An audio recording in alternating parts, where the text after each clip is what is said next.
Jovan, Buha! Buha! Yo,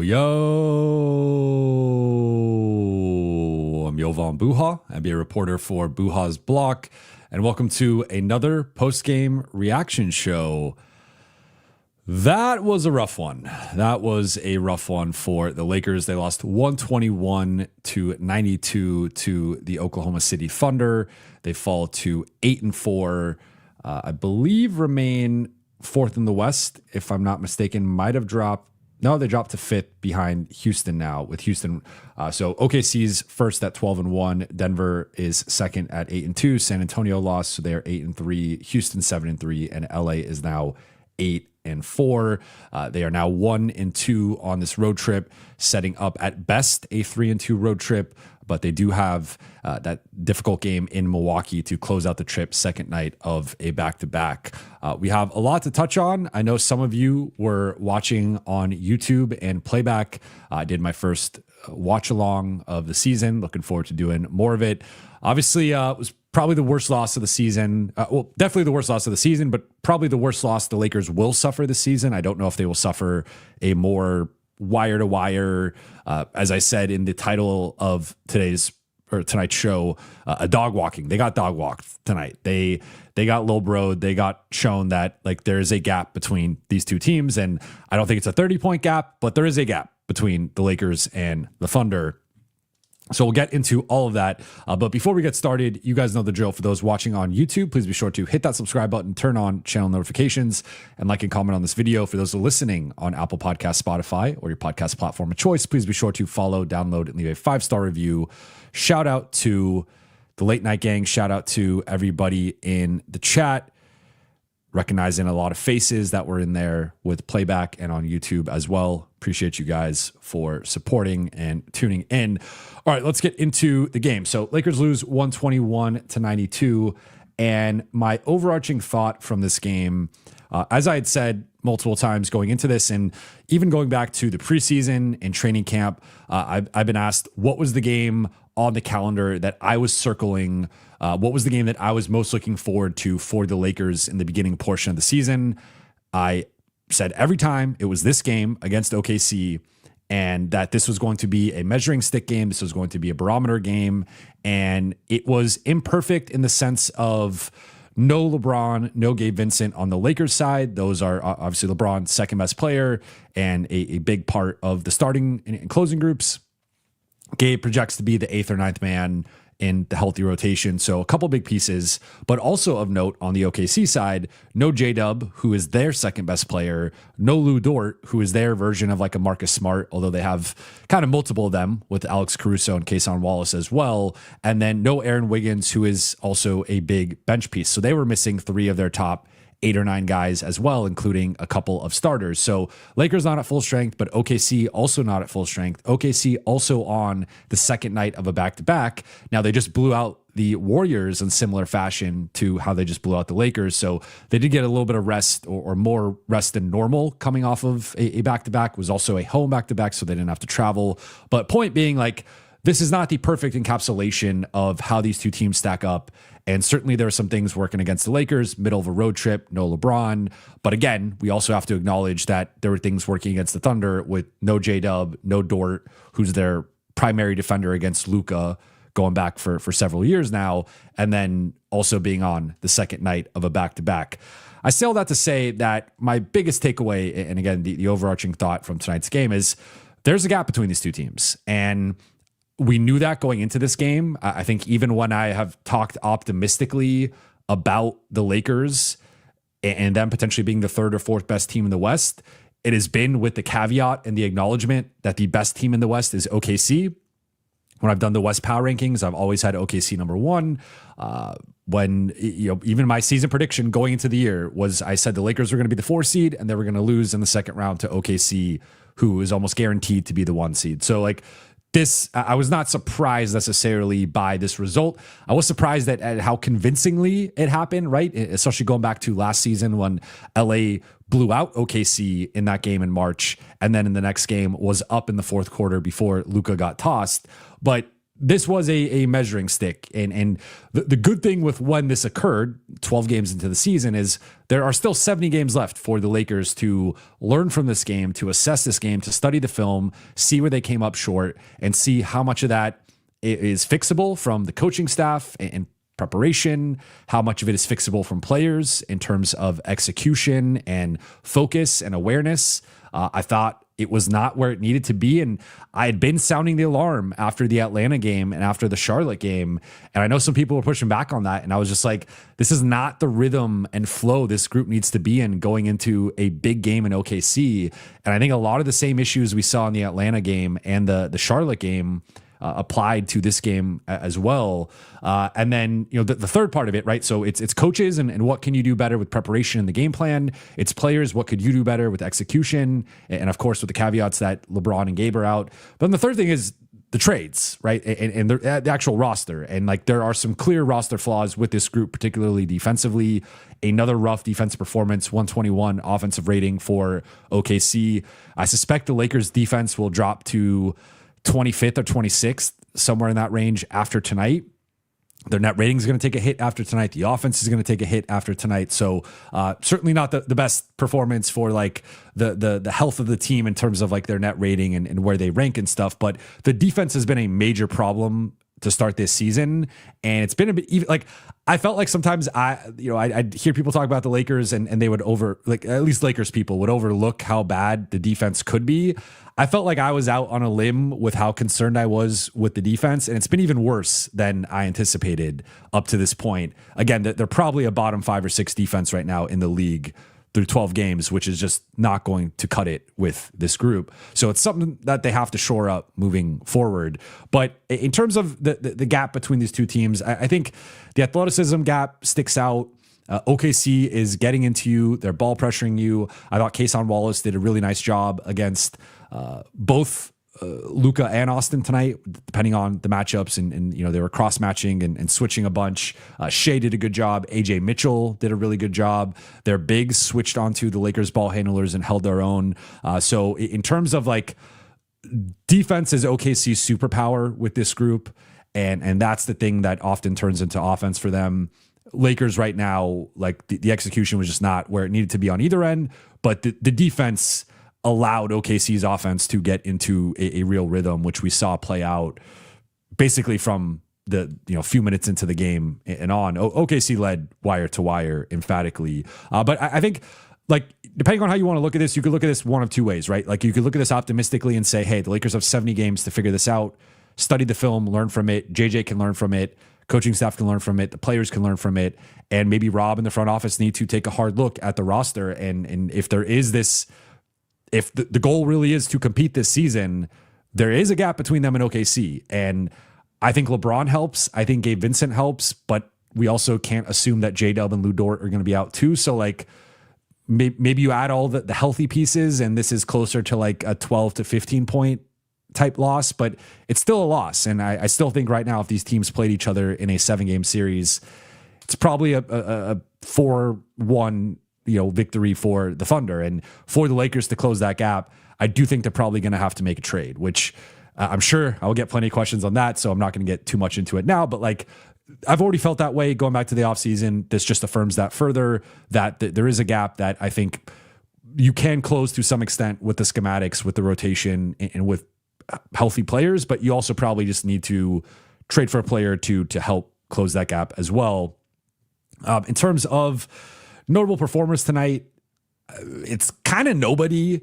Like Dalton Connect, I was, thought it was kind of funny from Stu Lance that he called out that Dalton basically had all his points after the game was far decided in the third quarter, and he's a little bit of a garbage time all-star. Like good to see him making shots and playing with a certain confidence. The game was already settled at that point. So like even Dalton 16 points off the bench, again, for garbage time, sure, it looked good, but like in the actual like 2.5 quarters where the game was still feasibly in play, even though OKC was up by a lot, the bench did absolutely nothing offensively. I liked some of the minutes from Vando defensively, and on the glass, he had 9 rebounds in 19 minutes, but this is a tough matchup for him where they will completely ignore him. And his offensive indecision is a death knell against this type of defense. As for the starters, I will start with Luka.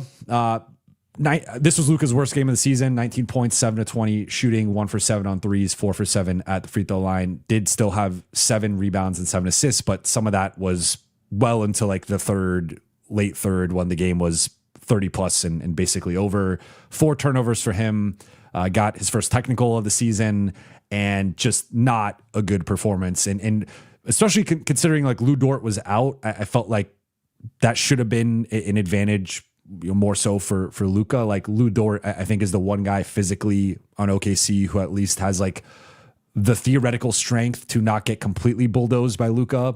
Part of it was how the Lakers used him too. I think they needed to leverage either Marcus or Austin with the ball more, and Luka coming off ball actions. And I think him being at the top just allowed, they were switching some, but they were also blitzing and trapping a lot. And then the Lakers were failing to convert on 4-on-3, 3-on-2 opportunities. So definitely worst game of the season for Luka. Certainly worst game of the season for Austin. And I know I'm prepared for it. I already saw it during the watch along. I know I'm going to get a bunch of Austin, criticism and trade Austin and all this stuff. I get it. I am acknowledging bad game from Austin. Worst game of the season. Not even close. 13 points, 4 for 12 shooting, 0 for 5 on threes.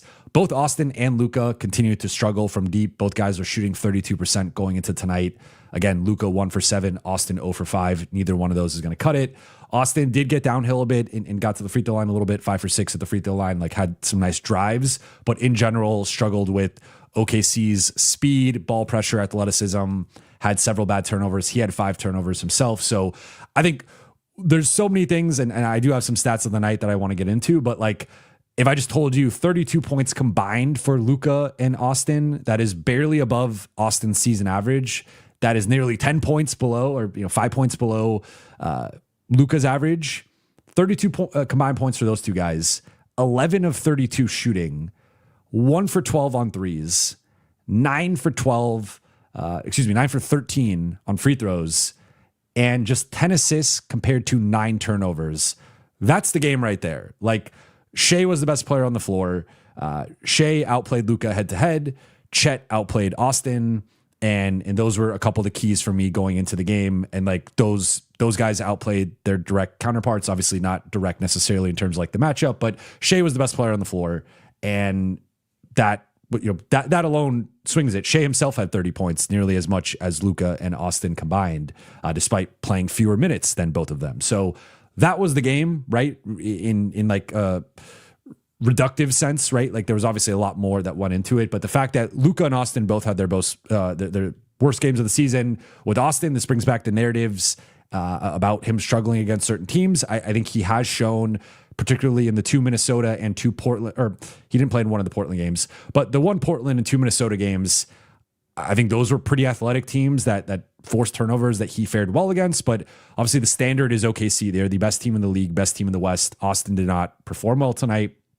And this will be a reference point for, I think, Austin, and will be a reference point, obviously, for the fan base. Then Rui, 13 points, 5 rebounds, 5 for 11 shooting, 2 for 5 on threes. He missed some good looks. Like, that's going to happen. He obviously has been shooting really well, so I'm not going to really put that on him. I did think early they targeted just about everybody, but I at least to my recollection, and can confirm this better once I rewatch the game, which I unfortunately will do. I did feel like they were targeting Rui a bit in terms of bringing him into the action. Also targeted Luka a bit, targeted Austin a bit, but with Rui, it felt like in situations when he was directly on the ball or in help side, did not go well. So did have a couple steals, and he continues to I think be better as a help defender up on the perimeter. It's more the backside rotations where I have the issues with Rui in terms of not rotating over and not helping at the rim. Then DeAndre Ayton, I think, had his worst game of the season. So you can say 3 of the 5 starters had their worst games of the season. Rui and Marcus, I think it's a little bit more up in the air. I don't think it was clearly their worst games of the season, but certainly in that conversation. Ayton has now had 3 straight games where I have found his effort, his focus, and his execution troubling. I started to sound the alarm with the Atlanta game. I thought a lot of it carried over to the Charlotte game.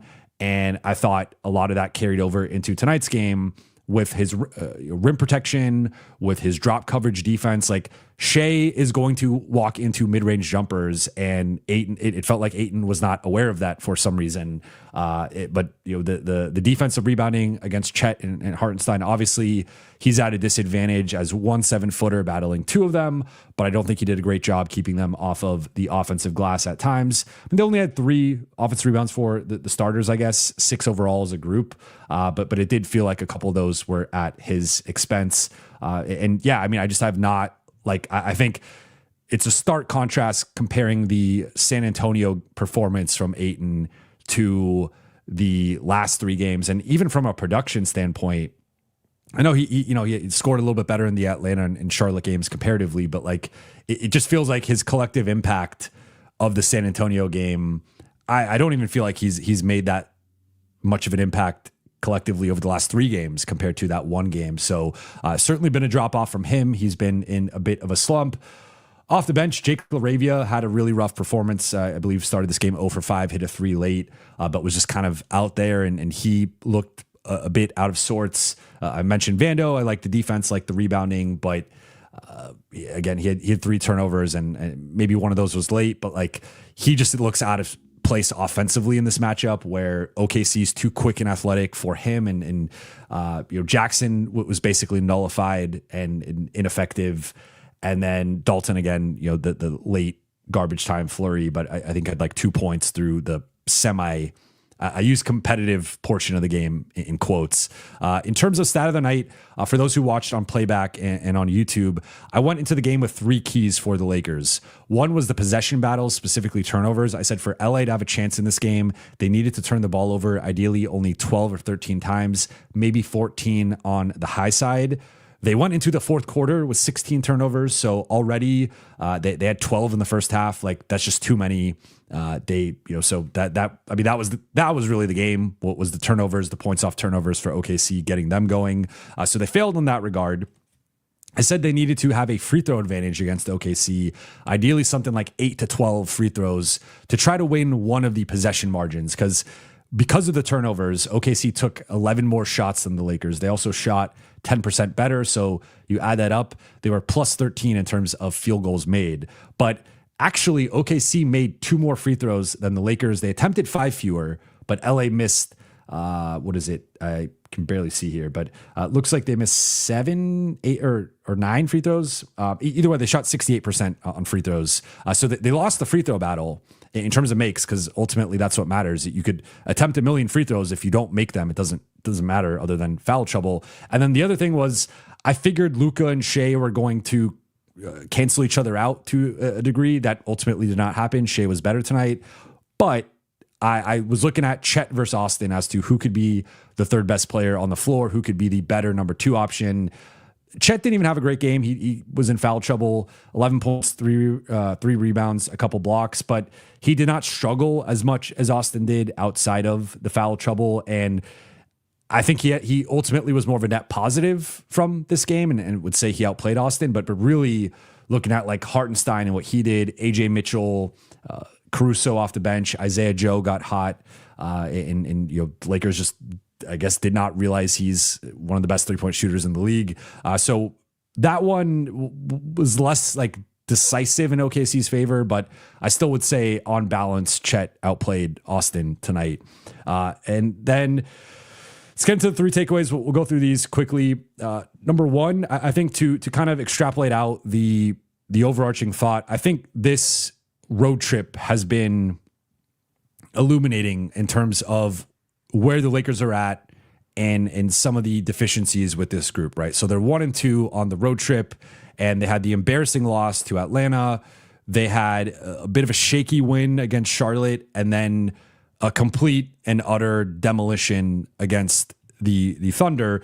They're in a bit of a rough patch. And I think like maybe some of the expenditure energy wise of the start and several guys playing heavy minutes and maybe having higher usage rates, like maybe some of that stuff is caught up to some of the, like everyone's had to do a little bit more with LeBron now. And this is the argument for the Lakers missing LeBron. But I think a couple of big things that have stood out and to me kind of been sort of wake up calls for the Lakers and just sort of reminders of what this group needs to be working on and what this group potentially needs to address either in a trade or free agency is like they're at an athleticism deficit. And I think it's been clear at times throughout the start of the season, but I think it's been really exacerbated on this road trip against Atlanta, Charlotte, and OKC. Like they've just looked slow and unathletic. And again, I don't know how much of this is maybe guys dealing with certain injuries or like obviously Luka and Austin have been banged up. The workload stuff, like them being on the road. I don't know. There's a lot of factors that could be playing into this, but the Lakers have looked particularly slow and unathletic against some of these younger, faster teams. And I guess if you wanted to pick a nit with their start to the season, they have had one of the toughest schedules to start. So like you can't deny the strength of schedule, but they have not played a bunch of like athletic switch heavy teams. And now that they're starting to play those types of teams, I think they have struggled against that specific opponent. And those are some of the best teams in the league. Not Atlanta and Charlotte, but like OKC and teams like that. There are several teams that fit that profile that I think could give the Lakers some problems. So this is not to be doom and gloom by any means. I still view the Lakers as a top 3 or 4 team in the West. I'd like to see more of a sample size and see what it looks like when LeBron returns. But definitely like defense has to be at the top of the to-do list for this group. Like what they're doing right now defensively is not working.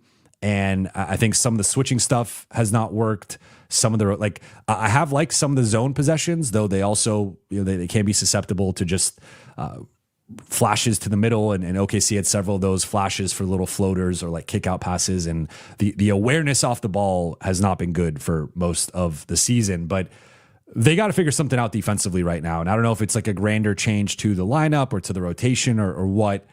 I'm not really sure what the answer is, to be completely honest, but the current level of defense from this group and what we've seen to start the season is not cutting it. And again, like 8-4 is nice. 5th in the West is nice, but you're not winning a playoff series with a bottom 6 defense. That's just not happening. So again, it will be better. I think that they're going through a rough patch, and right now, no LeBron. Like with LeBron, it will be better.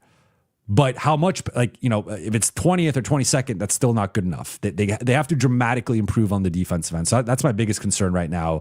I think a bit of a wake-up call on this trip is like, it might be worse than we think on the defensive end, and they got to figure something out here moving forward. Takeaway number 2, injury update on LeBron. Apparently his practice went well with the South Bay Lakers, and he looked good, and he was able to do some 5-on-5 and even take place. I think it was like 10 to 15 possessions of live 5-on-5. So that is an encouraging sign. The big thing now, the big thing that he's going to have to clear is he able to practice on Monday with the group when they get back from the road trip? And if he's able to practice on Monday and clear whatever return to play protocols they have, whatever check marks they have, then there's a real chance he could play Tuesday against Utah. If not, and if they want to be more cautious with it, then they have that giant break until the next game versus Utah, which is on Sunday. So they would have 4 days off for LeBron to rest and to practice more and to just get more acclimated. So I've been on record saying I think he's probably going to play in the second one in Utah, but with the way things are trending, it's certainly possible he plays Tuesday against the Jazz, and that would be a welcomed addition to this group. So he would miss about 14 games then if he plays in the first one, 15 if he plays in the second one. And then final takeaway before we get into the Q&A here, rest of the trip, like I think the Lakers are at an interesting early crossroads here, in my opinion, of like, the vibes cannot, like, I'm obviously not there, but I'm going to assume the vibes are not great after you lose by 30 points to a team that you are measuring yourself against.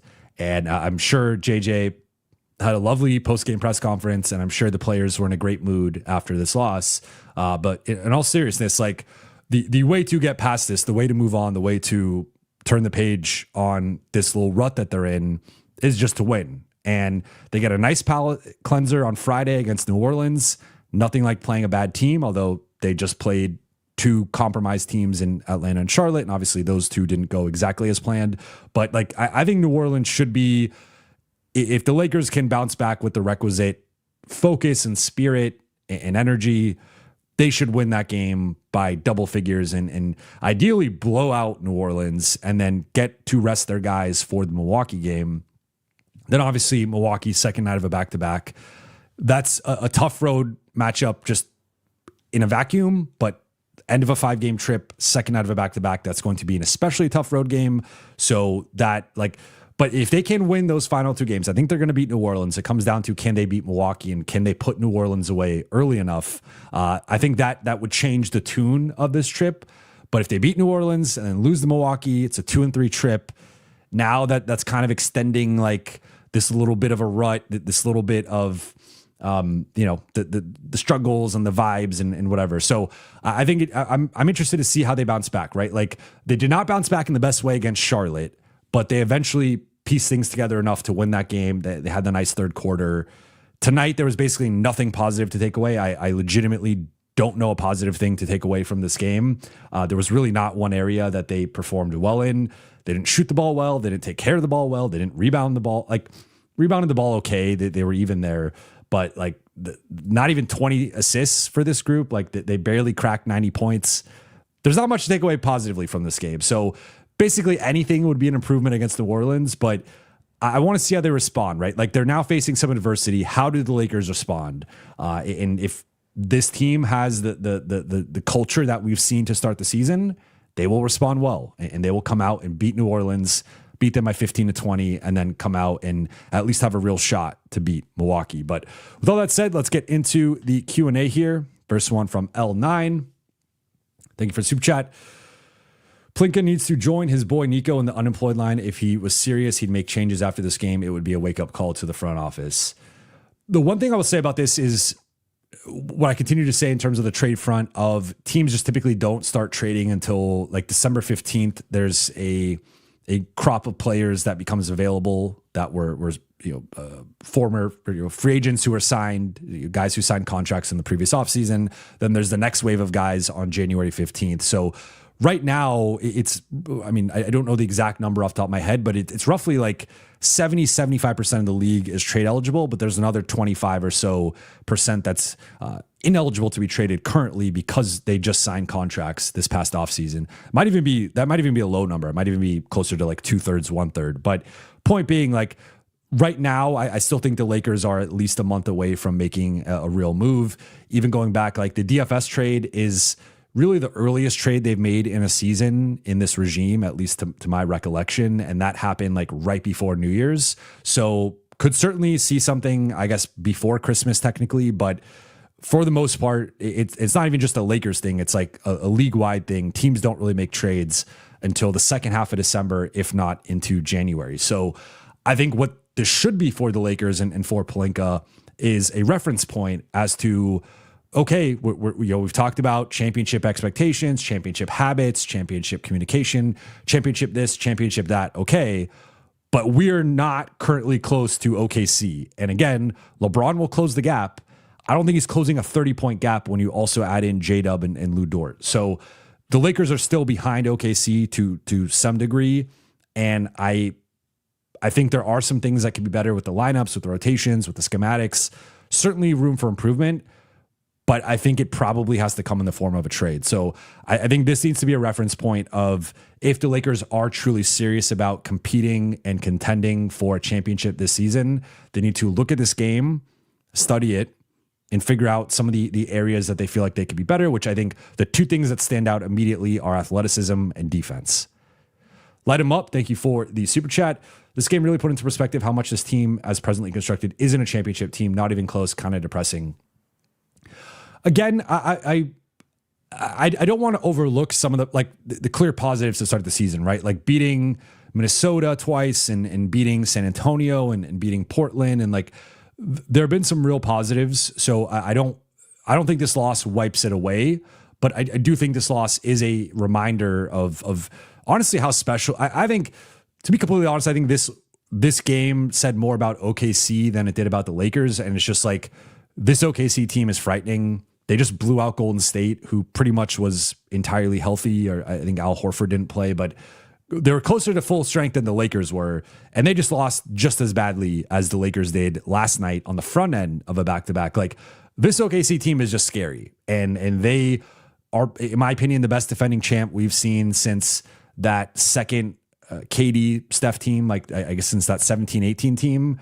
I think they are a better defending champ than any defending champ we've seen up to this point. They're 12-1. You look at their schedule, they got several easy games coming up. They're probably going to start 14-1, 15-1. This is just an elite team that is playing at a top 5 level on both sides of the ball and is just blowing everybody out. So I actually think this says more about OKC than it does about the Lakers, to be completely honest.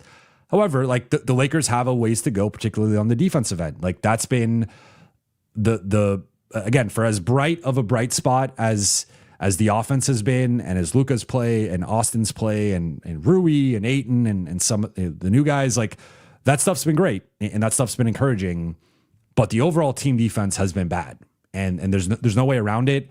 And like, yes, the record is nice at 8-4, but I think that's kind of masking how bad this defense has actually been. They've had several close wins that probably shouldn't have been as close as they were, and it is setting up a situation like they don't really have a blowout win this season. I guess technically the closest one would be the Minnesota one, the second game of the season, but they haven't had like a wire to wire, just like stomping on somebody. And maybe that changes against New Orleans, but like, I think in part of the reason why they haven't been able to do that is because the defense has been so bad that like, no matter how good the offense is, their defense allows an opponent into the game, regardless of, I mean, looking at the Atlanta and Charlotte games, like regardless of who's even on the floor, they just can't defend anybody right now. So that's a real thing that they're going to have to figure out. And that right now is a big Achilles weakness for this group. Now, I don't want to say it makes them not a championship team, because I want to see what this looks like with LeBron back, with a new rotation, with a new starting group. But I think that the bigger thing is there's a clear gap between them and OKC, and there might just be a clear gap between OKC and the rest of the West. It looks like Denver might be the one team right now that could potentially challenge them, but OKC might just go like 12-2 through the West playoffs and just steamroll everybody. Mac Roblox 94. Thank you for the super chat. Lakers need LeBron. Say it for the people in the back. I've been beating that drum that, it's been a nice start, and they've certainly overachieved and won games that they maybe shouldn't have based on who's been out and how shorthanded they've been at times, but definitely against this caliber of strength of schedule. But the Lakers need LeBron, and I think he will help on both sides of the ball. And I've talked about how an even better offense can help the defense, because if they're a top 5 offense, I think that will raise their defense up a little bit, just because when you're scoring more frequently, it allows you to get set more consistently defensively. You're turning the ball over potentially less and putting the ball in the basket. Like sometimes the best defense can be a great offense, but there is a limitation to that. And they obviously need to clean up and improve on the defensive end. But I think LeBron will help them there as well. Now, is he going to turn them into a top 10 defense? I don't think so. Is he going to turn them into a top 15 defense? I also don't think so. But even being 17 compared to like 26, there is a big gap between those two. And the Lakers need to get back to being closer to a league average defense rather than a bottom feeder defense. Andre Miller, thank you for the super chat. LeBron exit plus Reeves payday equals no extra money for upgrades. What do you mean by Bron exit? Are you saying him retiring or him leaving? I guess that either one of those would qualify as an exit, and then Reeves payday. There's still ways for the Lakers to upgrade the roster. I think the big factors are going to be what happens with Rui.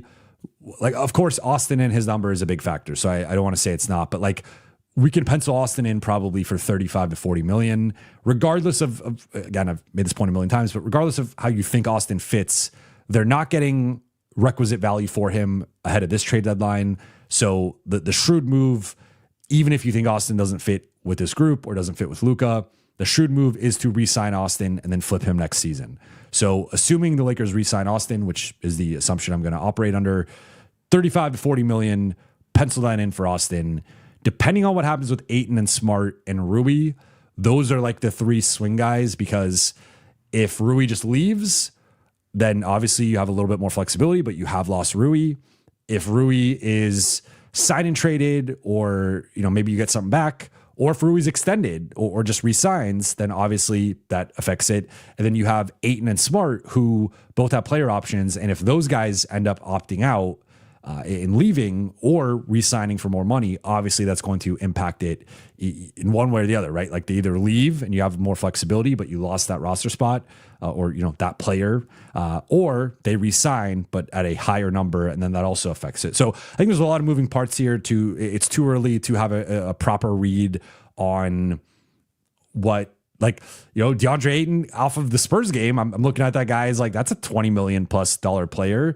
That's not been the case the last 3 games. He's been much more like an $8 million player, or even worse, to be completely honest. So I think it really depends on how the rest of the season plays out. And there's a lot of players that are up in the air right now with their future with the Lakers and just sort of also around the league with how the league views them.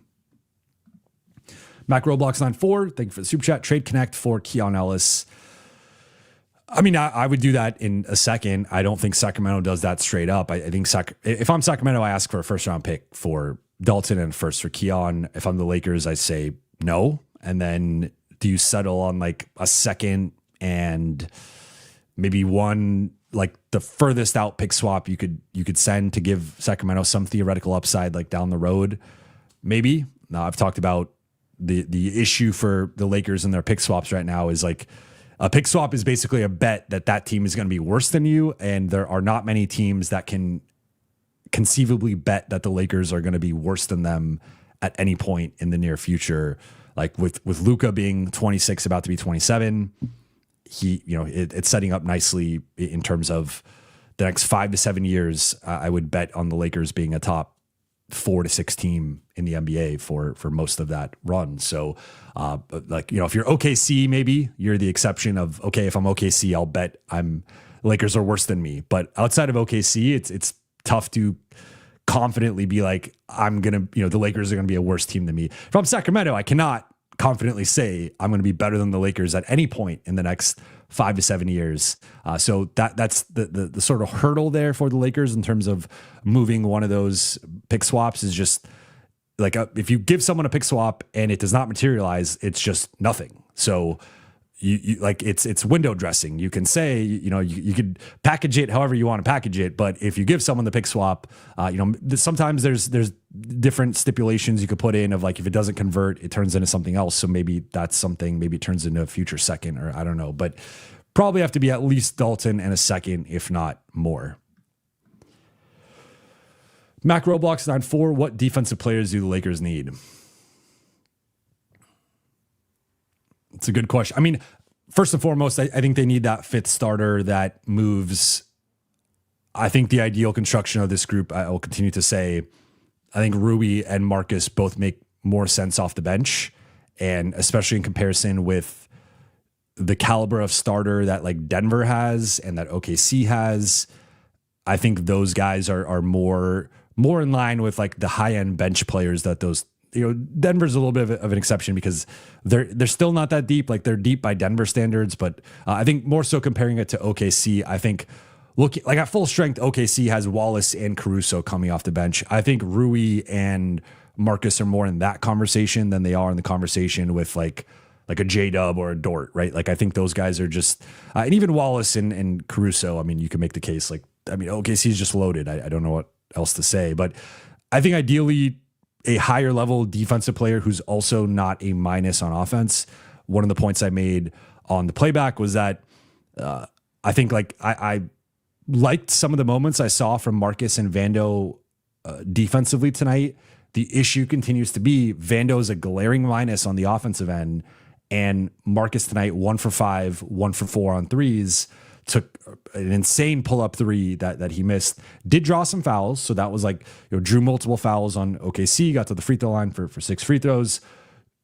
Has the moments of being a offensive positive, but isn't always an offensive positive. And between the shot selection, the turnovers can sometimes be a negative. So I think the Lakers need and then you have Rui, who's just I think overall been a minus. Depending on the night, is maybe a small minus to a bigger minus defensively. So Rui's been awesome on the offensive end. He's been a negative on defense. And so point being, I think the Lakers need to find a player who can be a positive on both sides of the ball, who has a certain floor offensively, particularly as a shooter and off-ball player, and then also has a certain floor defensively, where even if they're like a 6 on defense, they're going to be a 6 consistently. Ideally, they're better than that. They're more of like a 7 or an 8. Now, some of the names I've like Andrew Wiggins, I think Lakers caught him in, like, he had a weird game against the Lakers. Overall, he's having a pretty good season. Some people have argued it's just as impressive as anything he did in Golden State. I don't know if I'd go that far, because Golden State, he won a championship. He was a big part of that. But like statistically, he's having a really good year. Brooks has been in and out with injuries. And then you go to the Herb Jones, Jalen Suggs level, which is a different caliber of player. And it's going to be a different price point to get that type of player. So I think those are 4 names that would all potentially help the Lakers. I guess going down the list, like you could get to like a Keon Ellis type. I don't know is Keon Ellis better than Marcus Smart? I would probably say no, especially with all the intangibles that Marcus brings. But like, even if you want to argue that, I think it's relatively close. And like Keon, if he is better, is like slightly better, I still would rather have Marcus. So ideally, you find someone who's an upgrade over Marcus and Rui and Vando, in the sense of each of those guys has a drawback on one side of the floor. And I think the Lakers need as many players as possible who don't have drawbacks on either side of the floor. And right now, I think they're kind of struggling to find who that player is. And pretty much everyone that they're playing has a drawback on one side of the floor to some extent. So I think maybe adding a couple of 2-way players into the rotation would be nice. I would like to see better execution and effort from DeAndre Ayton defensively. Again, I think he's been pretty disappointing the last 3 games. And it's really stood out compared to his start to the season. So I don't know what's going on. I don't know why that's happening, but that's my breakdown of where the defense is at. Michael, thank you for the super chat. Rui plus Connect plus a 26 swap plus a 28 first for Kuminga and Moody. Moody is a clear 3-and-D fit. Kuminga is badly needed athleticism, but question with fit, defensive commitment. I do not think that Golden State would do this. I would do this if I'm the Lakers in a heartbeat. I mean, I think Kuminga is just straight up better than Rui, and I know he's not the most consistent player, but I think he's bought in. Like he's defended at a high level this season. The shot can come and go. Obviously, like he wants to be a star, so like you have that element here that you have to kind of quell that a little bit, especially next to Luka, LeBron, and Austin. But for my money, Kuminga is just a straight up better player than Rui, and just a player I'd rather have moving forward. And then Moody, I think, is really solid 3-and-D player. So I have a hard time seeing Golden State doing this. I think, especially based on what they've wanted for Kuminga in the past, that they're obviously not going to get the previous packages that they have turned down. But this to me feels like, I don't even know if they do this for Kuminga straight up. Forget Moody, but to add in Moody, I think they'd probably say no. I mean, I'd be interested if there's any Warriors fans in here, what they think, but I would assume it's a no. Gary Singh, worried about AR similar to playing Minnesota last year. He struggles to create against lockdown defenders, doesn't have a size or athletic advantage. Been waiting for the Austin question here. It's definitely a reference point, right? I don't want to overreact because he's played 8 games this season, going into this one. And I would say, I mean, not that point total is everything, because it is not. But going into tonight, his season low in points was 21. So he's been 21 plus every night. And really, if you look at like, that was sort of its own outlier of he's been 24 plus in 7 of the 8. So he kind of has this floor of like low 20s with tonight being an exception. And then he's been 5 plus assists in 7 of the 8, and actually 7 plus assists in 6 of the 8. So like Austin has had a certain floor to start the season. It's inevitable for especially anyone not at like obviously Luka's bad game compared to Austin's bad game. Like Luka was better tonight, in my opinion. And like he has a higher floor, of course, than Austin does. But like outside of the top 5 to 10 players, like anyone outside of that typically has a stinker every like 10 to 12 games. So I want to give him like a little bit of grace with that. However, if this continues and he struggles again against OKC, or there's another upcoming matchup against a group that's very athletic and he continues to struggle, that then, continues to be a reference point of like, okay, this is a real, because I will say up to this point, looking at how he played against Minnesota, looking at how he played against Portland, even Miami, like they're a really good defensive team. I think he's been pretty good. I don't think there's much to criticize. Of course, like the 3-point shot has been the one thing that has not fallen at a high level.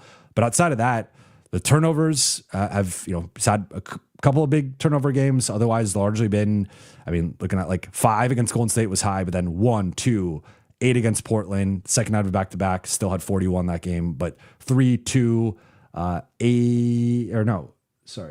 3 against Miami.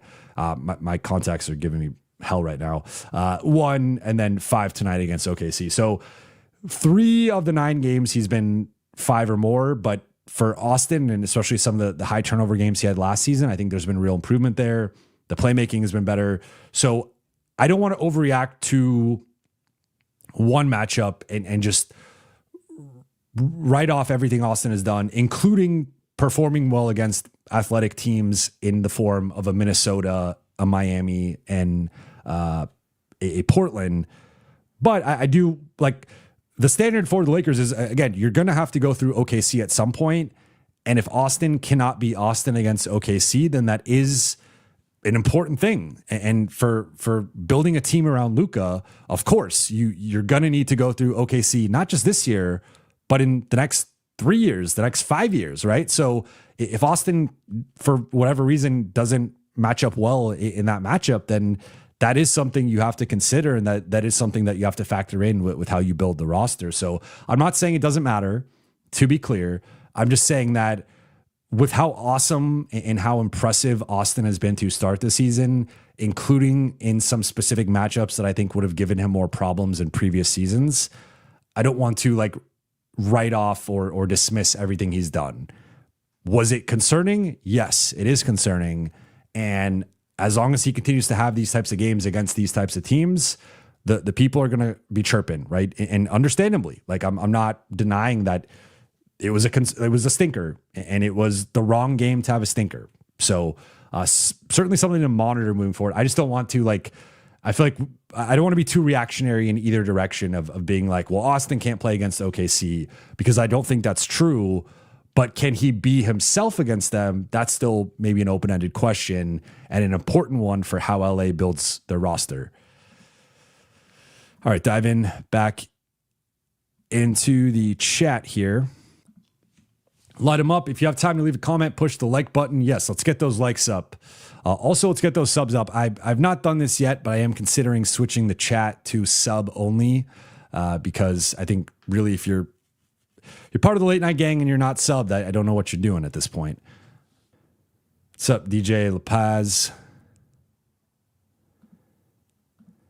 Fang Charlie says, not much to see in the chat. Jovan, LOL, might as well get some rest. I'm going to keep it going for a little bit, but probably won't go much past an hour.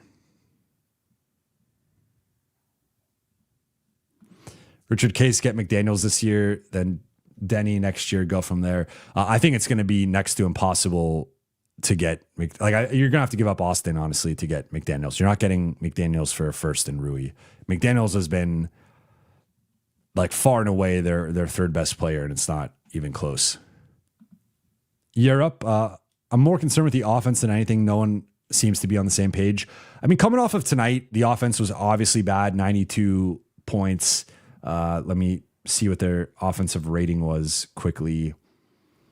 92.3 offensive rating, terrible offensive rating, horrible, which also correlates with the 92 points. The offense has not been the same lately. And to your point, if we want to look at it, I think what was good, that they had good stretches against Charlotte. I don't want to, that was more of a shootout in the first half, and then they had a really good third quarter, and then they played prevent basketball and kind of tricked it away in the fourth, but obviously they ended up winning. Just absolute stinker against Atlanta, although it's now been 2 stinkers out of the past 3. San Antonio game was a war. That was like a playoff game. Still put up 118, but like wasn't the best offensive performance. But then 123 at Portland. That was obviously the shorthanded game, the Nick Smith game. Incredible shot making that game. And then going back beyond that, 130 versus Miami. So, I mean, there has been a slight declining trajectory with the offense. Certainly on this road trip, it is nosedived and taken a hit. The Atlanta game was such an anomaly. Like that was even somehow worse than this OKC game. I don't know how it's possible, but it probably was worse overall. OKC, I think their defense is a tough matchup for the Lakers offense, because the Lakers, one thing I pointed out in the playback that I had a bit of an issue with was like even starting the third quarter, there's one play like Austin, I forgot if he got a steal or someone else got a steal, and then they outletted it to Austin, and then he has like an early offense opportunity, and he just kind of turns around and starts dribbling the ball back out toward half court. And it's like, you guys are down by 30 points. You need to score like ASAP. And they're just like going through the motions offensively. They're okay. We're going to lollygag over here, pass the ball over here. We're going to set this screen. Okay. All right. 8 seconds left on the shot clock. Okay. Let's run something. Let's try to, it's like, you guys are down by 30. You need to do something quickly. You need to play with a certain pace, a certain verve. And it's like, OKC's up by 30 and they're playing much faster and much more assertively than the Lakers are. So it was like even deep into the third quarter, it was night and day the way that both teams approached the offensive end. So I share the concern with you. I think overall we have enough of a sample size up to this point that like the Lakers are going to be good offensively. Now, them being the 10th best offense versus being like the 4th best offense, there is a gap there in terms of like their ceiling and their floor and whatnot. So like, I'm not saying the offensive end doesn't matter or doesn't concern me, but to me, the biggest issue is the defensive end. Like their defense has been bad to horrible for 3 straight games. And even before then, they were like still below average. So it's gone from being below average to just like terrible. And I think that's, to me, the biggest concern, because I have more confidence the offense will bounce back and they'll figure that out. They're not like, unless they remake the roster, they're not getting new players, right? Like they might get one new player, 2 new players. This is the roster, and it's not good defensively, and it's probably worse than we thought defensively up to this point. So that's my larger point. As long as people aren't spamming in the chat, healthy discourse is fine. Let's just keep it respectful. You guys can disagree respectfully, but let's just keep it above board.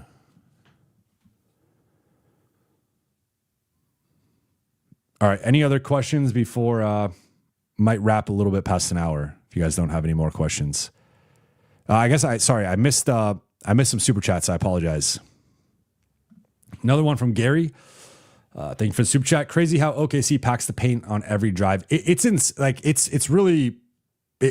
It's remarkable what they do defensively, because to your point, they will pack the paint and they have their base shell defense, but then they are so quick and athletic and so good at rotating out that it feels like they're everywhere at all times. And it's like, because in theory, like no defense is perfect. Every defensive scheme, every defensive game plan is going to give something up. But with OKC, they're going to dare you that by the time you swing the ball, rotate the ball, kick the ball out, we can close out.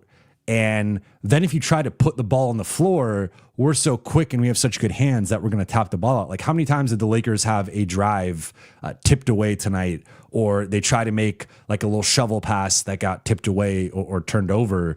It's like, that's the thing, is they have this frenetic style of defense. And ultimately that's why Luka and LeBron, I think those two in particular, are so important in this matchup, because they have a size advantage against OKC. And we saw that in the 2 games in March where, like, I think, and I'd like to see Luka get in the post more, and they were able to get some good looks. And I thought sometimes he kind of got fouled that they didn't call for, whatever. OKC gets away with a lot of contact.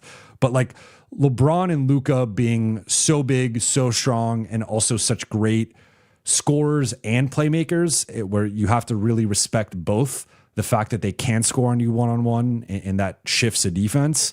that's where like getting those guys in the post, running actions to get smaller OKC defenders switched onto them, I think plays into the Lakers' advantage, and it is something that the Lakers are uniquely equipped to do. However, the Lakers can struggle with turnovers. We saw them do that obviously tonight.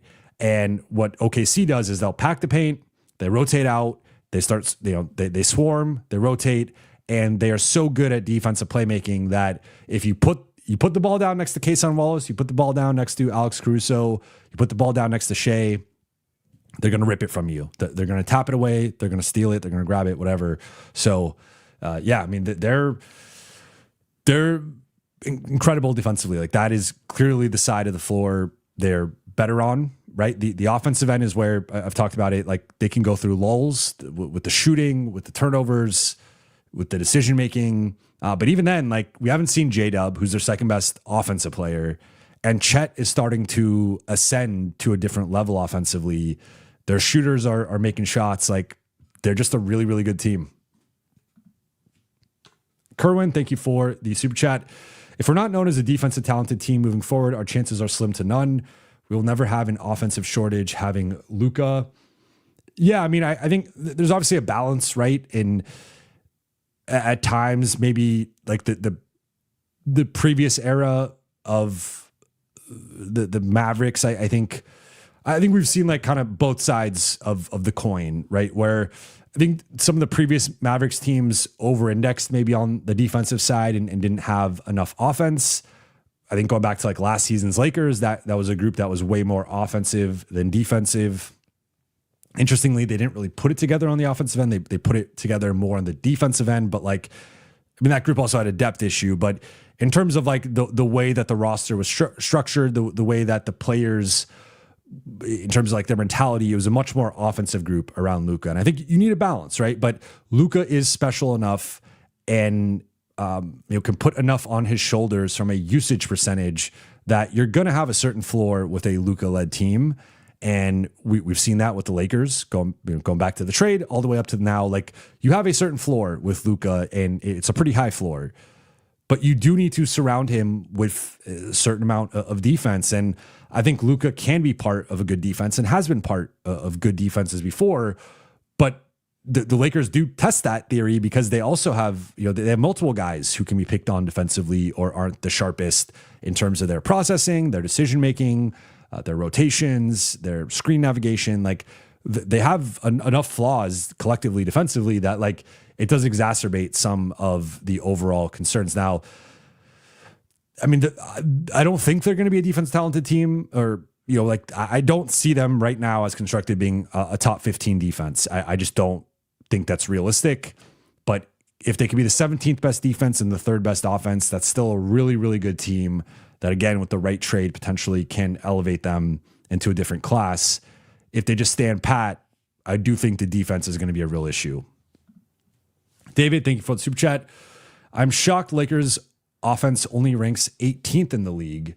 Let's see where they're at right now. So entering tonight, they were 9th in offense and 23rd in defense. And after tonight's complete, I don't even want to say no show because that's disrespectful to no shows. I mean, they showed up. They showed up. They just got worked. Yeah, they're on NBA.com. It has them 17th in offense, and it has them 21st in defense. That's interesting. They somehow went up in defense, but minus 1.6 net rating is not good. They are now 21st in net rating. So they have a bottom 10 net rating in the NBA despite being 8-4. Gary Singh, thank you for the super chat.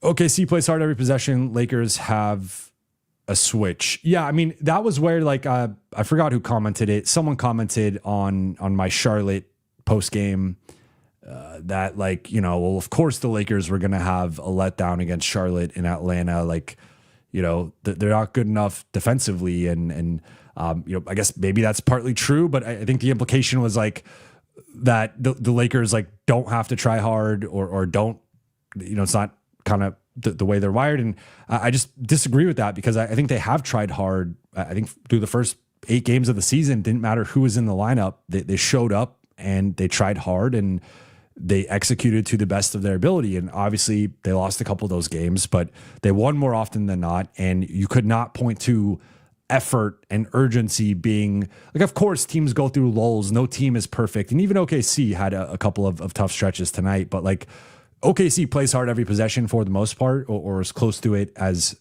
humanly possible. And that is something that I think the Lakers are still working on. And overall, it's been positive for this season, but there's certainly been slippage on this road trip, and they need to turn it around soon because they beat New Orleans, they lose to Milwaukee. Like now you probably beat Utah twice, but now you're kind of extending out this stretch of just, stinkage, what we'll say. Gary Singh, Lakers got thank you for super chat again. Lakers got a slow tempo down through Luka post-ups. I like that. And I do think, I was making the point earlier, I think they got to go to him in the post more.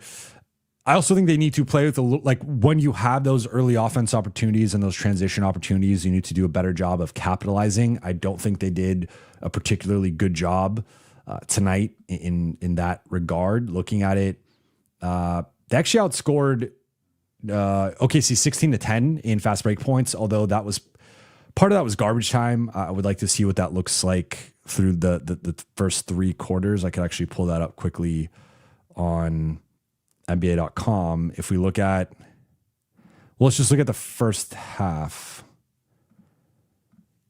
First half, fast break. Lakers had 2 fast break points in the first half. They were actually outscored 10-2 in fast break points. And then third quarter, they scored 4.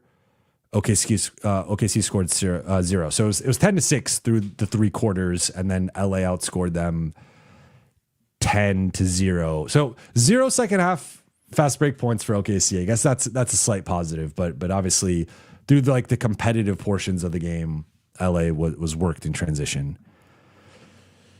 Grantway 12, thank you for the super chat. Can you explain why you've supported Wiggins for Rui but not Giannis for AR center trade? Both approximately 3-year age difference, 30 plus considering AR Luka's duplicity. I'm not against Giannis for Austin. I've actually said that is like one of the players I would trade Austin for. I think it has to be, in my opinion, if you're trading Austin, you need a player who is a clear upgrade over him and can fit a long-term timeline with Luka. I think Giannis is that type of player.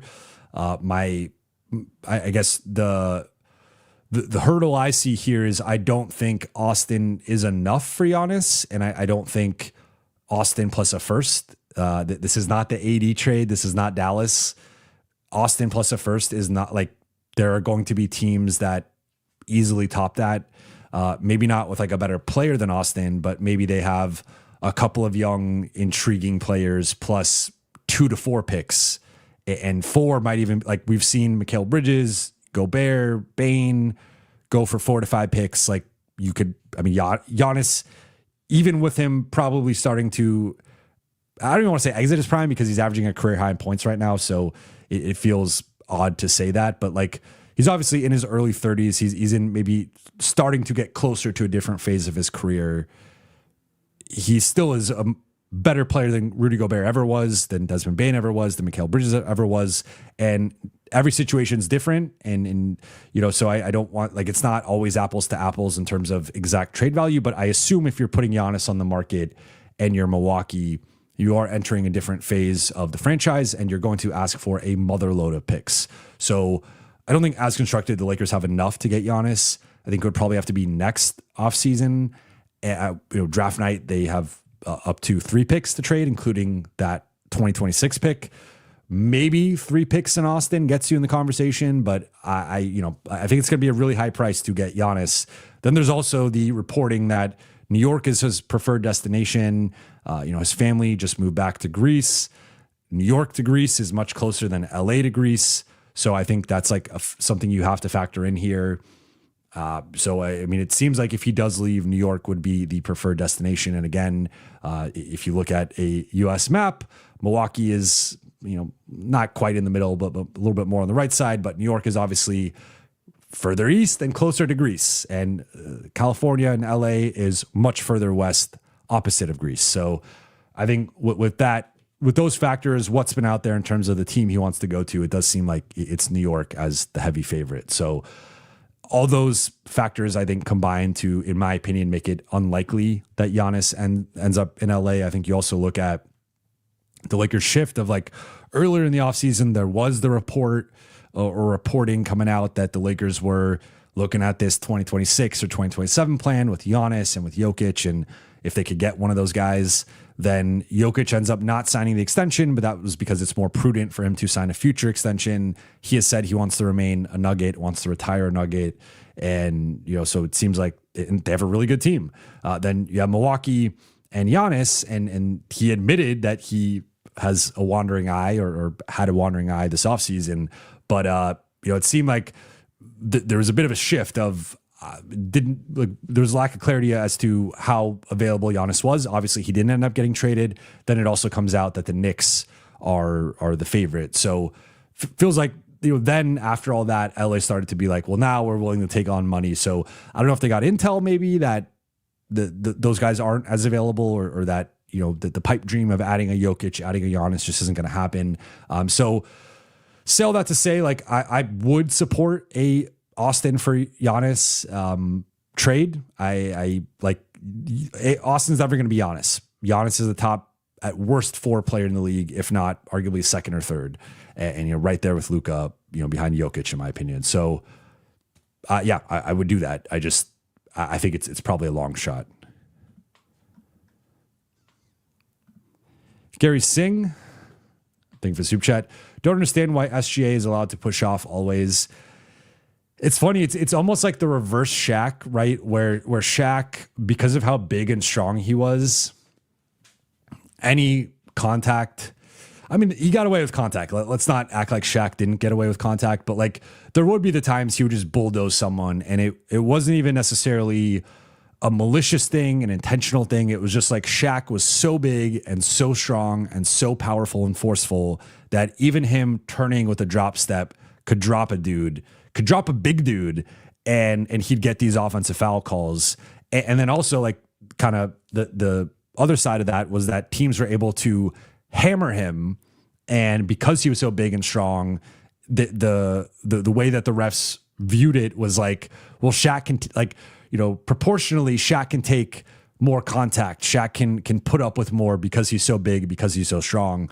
With Shea, it's almost the inverse, where because he's on the slender side in more of a thin player, it feels like when he's pushing off, they're not I don't want to say respecting it, but they're not like viewing it the same. They're almost like, oh well, he's light, he's skinny. Like what is a Shea push off really doing? But obviously he's able to create a lot of separation with that. In general, I think OKC gets away with a lot of contact. I've said that before this game. I said that I thought it was really apparent in that game 7 where I felt like they mauled Jokic up and down the floor, and there just was, they'd call 1 out of every 7 of them. And that was just the way that went. And sometimes he'd even get an offensive foul because Caruso would just be hacking him, and then he'd finally like give him an arm bar, and that was a foul. So OKC gets away with it. Like everyone has their competitive advantages, right? Like for the Lakers get to the free throw line a lot.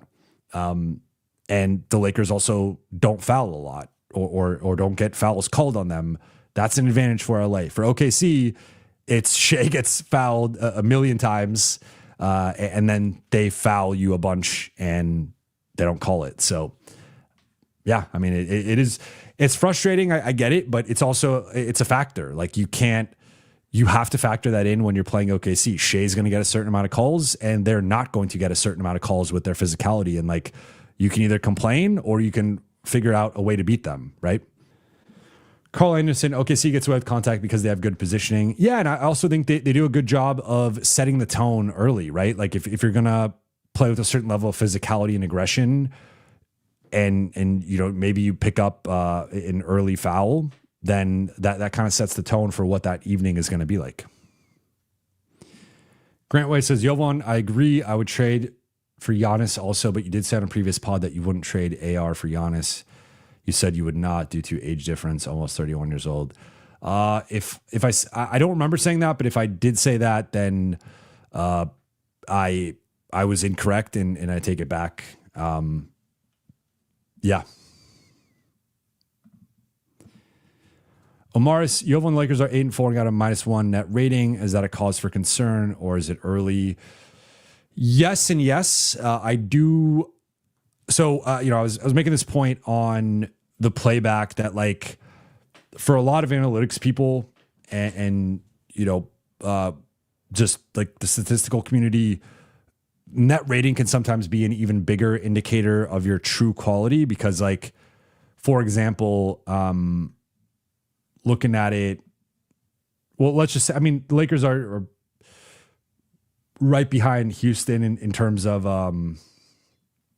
record right now. But like Houston, I mean, let me take a step back. Point being, like, not all records are created equally where you could, like, okay, this is a slight example here, but like New York is 7-4 with a plus 7.2 net rating, and San Antonio is 8-2 with a plus 7 net rating. So technically, New York has a 0.2 higher net rating, which is obviously better, despite having 2 more losses than San Antonio. So you could look at it one of two ways. You could say San Antonio's got the better record, San Antonio's the better team, or you can say New York's got the better net rating, New York is the better team, and that's a better indicator because, like, if you're a team that just wins a bunch of close games, like there's always a luck element in any win, right? Like in whether you shoot the ball well, turnovers, different factors, how the game is reffed. Like there's all these factors that go into a game, especially a close game.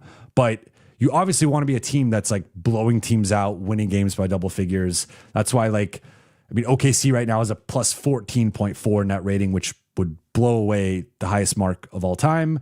Denver actually has a plus 13, which would also beat the highest mark of all time. Then you got Houston at 11, and then there's a drop off to New York at 7.2. So point being, like, I mean, the Lakers, their net rating with their 8-4 start is more indicative of like a 6-6 team or like a 5-7 team. So I guess based on their net rating, they've kind of overachieved with the record. Now it's early. I'd like to see a larger sample size. If it's game 50 and they still have a negative net rating, then I think that is a bit of a warning flag, even if, or, a warning sign, red flag, even if they are 4th or 5th in the West. Like that is, you want that in the positive. You certainly want that in the positive because very few teams have negative or like, lack of, or low net ratings tend to do well, right? Like there are exceptions of maybe injury related, or maybe you have a strong push in like the second half or final third of the season. Those teams, like sometimes you'll see a team with an overall poor net rating, but you look at like the final 20, 30 games, they have an elite net rating. And that's, maybe an exception. But even then, you're having a stretch with an elite net rating. The Lakers have yet to really have that stretch. They've won a lot of close games and just something to monitor moving forward. So don't want to overreact to it, but certainly is a little bit of a factor. Jason, Rui for Naz Reid, he might be available. I think I'd rather have Rui, to be completely honest. Because, like, I think the issue with Naz Reid is he's not very good defensively. I would classify him, especially as a big, like, so you could probably go 2 big lineups with Ayton and Jackson, which would be nice, and you'd have a stretch big. But I don't think he's starting on this team, and I still think you need to do then that second move for a wing. So maybe you could flip Gabe and Maxi Kleba or something for that wing plus a first or a second or whatever. But I think I'd rather just have Rui straight up. PC says Rui gets lost on defense a lot. Yeah, I mean, I think Rui's a better defender than Naz Reid, but he also has his concerns. I think maybe like with Naz, you're playing him at his more natural position, which I argue like the Lakers are obviously playing Rui more as a wing when I think he's more of a big. But yeah, I still think I'd rather have Rui. El Manji says my dream is either Wiggins or Herb Jones. I agree. I think those are probably the 2 best realistic or semi-realistic, because with Wiggins, with Miami's start, you don't know what's going to happen with them. And then Herb Jones, I don't know what New Orleans is doing. Enger, how about Powell from the Mavs? I think Dwight Powell at this point I'm pretty sure he's got a good relationship with Luka, but I think he's more of like a third, like fringe rotation player. I mean, looking at it, his minutes the last 3 years have really fallen off. 13 minutes a game, 10 minutes a game, less than 10 this season. His last 3 years, he's averaging about 2 to 3 points a game, 2 to 3 rebounds a game. I don't think he's a real factor. King Carter asking about Goga. I'm big on Goga. I talked about him in the offseason. I like him. I think he's better than Jackson and would be an upgrade in that department. I still think they need the wing, but there is I could see that. Asking about Maxey and connect to Orlando for Goga in a 3-team deal. Yeah, you could probably do something like that. Tali Khalifa, what up? Asking, would you rather have a defensive stud like a hypothetical future AR trade and a mediocre secondary playmaker, or keep AR and find a mediocre defender, all next to Luka, of course? I guess I'd prefer the stud defender and the mediocre secondary playmaker. I don't think you have to pick between the two. I think there are other, like, you could maybe sacrifice a little depth, I guess, and prioritize. Like, I think those two positions, we've seen Luka succeed with Jalen Brunson playing at a certain level, with Kyrie playing at a certain level, and even I would argue to start this season, Austin playing at a certain level. I think a quality secondary playmaker and ball handler can help complement Luka and what he does offensively and take some of the load off of him. But obviously you need the defensive stud as well. So my answer would honestly be both. If I had to pick, I would lean more toward the defensive end. And I guess that's the anti-Austin argument. But I still think you can keep Austin and ultimately find that guy. All right, I'm going to wrap here. I appreciate you all. I will be back tomorrow with Lakers Collective at 11 a.m. And then at 5 p.m. Pacific time, I'm going to be going live with Cranjis to talk about this game, talking about where the Lakers offense is at, offensive organization. We'll be breaking it all down, talking about the state of the defense and where they're at. And BC said 5 more minutes. I'll do 5 more if you guys got more questions, but it was seeming like a little bit of a lull. All right, people are saying goodnight. People are saying rest. Puppy Chow asking if there's a Zion fire sale, would I trade? I see. This is where I wouldn't, because I mean, first off, Giannis and Zion are in different tiers. They're in different levels as players. So I think that goes without saying. But with Zion, there's just too much of a health risk that I would rather take. Like, you know what you're getting with Austin to an extent, flaws and all. With Zion, I think the other part of this is like, he is a defensive liability. And I think, especially, I like, you really want to limit your defensive liabilities at the 4 and the 5. And that puts a lot of pressure on, if you have a defensive liability at the 4, it puts a lot of pressure on the 5 to put out those fires and to make up for those limitations. So I have concern about it. A Zion Luka pick and roll would be one of the best in the ever created. Like that is an amazing pick and roll, and it would be lethal offensively. The issue is Zion's health, Zion's inconsistent jumper, and Zion's defense. And those 3 things, I think, especially from like the big man position, I think would give me some pause. Where, like, if you just said in a vacuum, like peak Zion versus peak Austin, of course, I think peak Zion is a better player, but you cannot guarantee me that guy can stay healthy for 70 plus games the way that Austin has continually stayed healthy for 70, really 75 plus games most seasons. So there's also concerns about how Zion will age with the weight and with the injuries he's already had. So, like, again, if it's like if you're telling me it's a 1-game scenario, like a game 7 or like a play-in or something, sure, you could sell me on Zion. But for the grind of an 82-game season, I have real concerns. Ronnie asked if it's the same mental game the Lakers have with the Nuggets versus OKC now. I don't think so, because they beat OKC last year and we're on pace to beat them twice. Post Luka trade. So I don't think there's a mental hurdle. I think, like, there's certainly a mental component tonight to OKC's defense spooking them, and you started to see guys second guess certain shots, second guess certain drives. So I think there's just naturally a mental component to playing OKC in general, but I think Denver had the Lakers in a chokehold mentally, and that's not the case.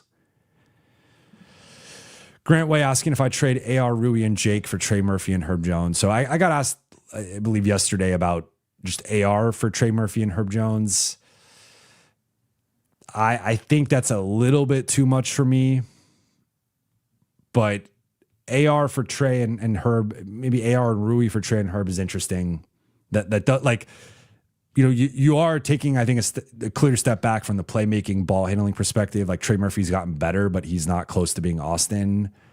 But he's a better shooter than Austin, and Herb's obviously a better defender. So it does. I do like those two complementing Luka. I do think both have some real injury concerns that they've already amassed, and who knows, maybe part of that's just New Orleans. But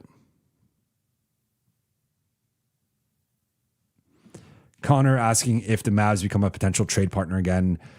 I don't think so. I mean, I jokingly said the other day that maybe it earns them some goodwill from Mavs fans if they help improve the Lakers or help Luka try to win a championship. But I still think it's like, you know, they need to do anything they can to disassociate from the Lakers and from Luka and like just move on.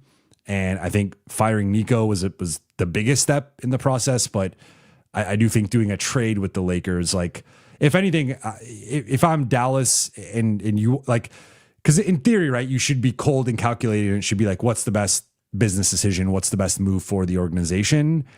If I'm operating under that, mandate or that perspective, I'm going to ask for an arm and a leg from Pelinka and be like, hey, we did you a favor with the Luka trade.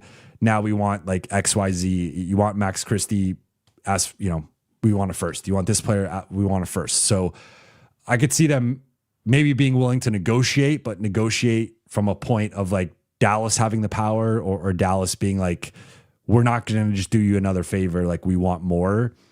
But realistically, I have a hard time seeing them signing off and like subjecting their fan base to more Lakers, Mavericks, and like that whole situation. Angel, Jovan, can we waive Vando and Dalton? I can't stomach more minutes from them. Technically, yes, but the money would still count on the cap. So like, you're not like replacing, there aren't really many quality free agents right now anyway, but like, you're not replacing them with anything substantial. Issue with Vando is he's got a couple more years. So, I mean, they both have Dalton's got one more year. Vando's got two. So you'd have to waive and stretch, and that would be on the cap, like smaller scale, but similar to what Milwaukee just did with Dame Lillard. All right. With all that said, I'm going to wrap here. But again, I'll be back tomorrow at 11 a.m. Pacific time for Lakers Collective. And then I'll be back at 5 p.m. with Cranjus to discuss this game, the offense, the defense, everything in between. But appreciate you all for tuning in despite the nature of the loss. Shout out to the Late Night Gang. Shout out to the chat. I will talk to you all very soon. For those watching on YouTube, please be sure to hit that subscribe button, turn on channel notifications, and like and comment on this video. Again, about 40% of you who watch consistently aren't yet subscribed. Takes 5 seconds, would mean the world to me. And for those listening on Apple Podcasts, Spotify, or your podcast platform of choice, please be sure to follow, download, and leave a 5-star review. Talk to you all tomorrow. Have a good rest of your night.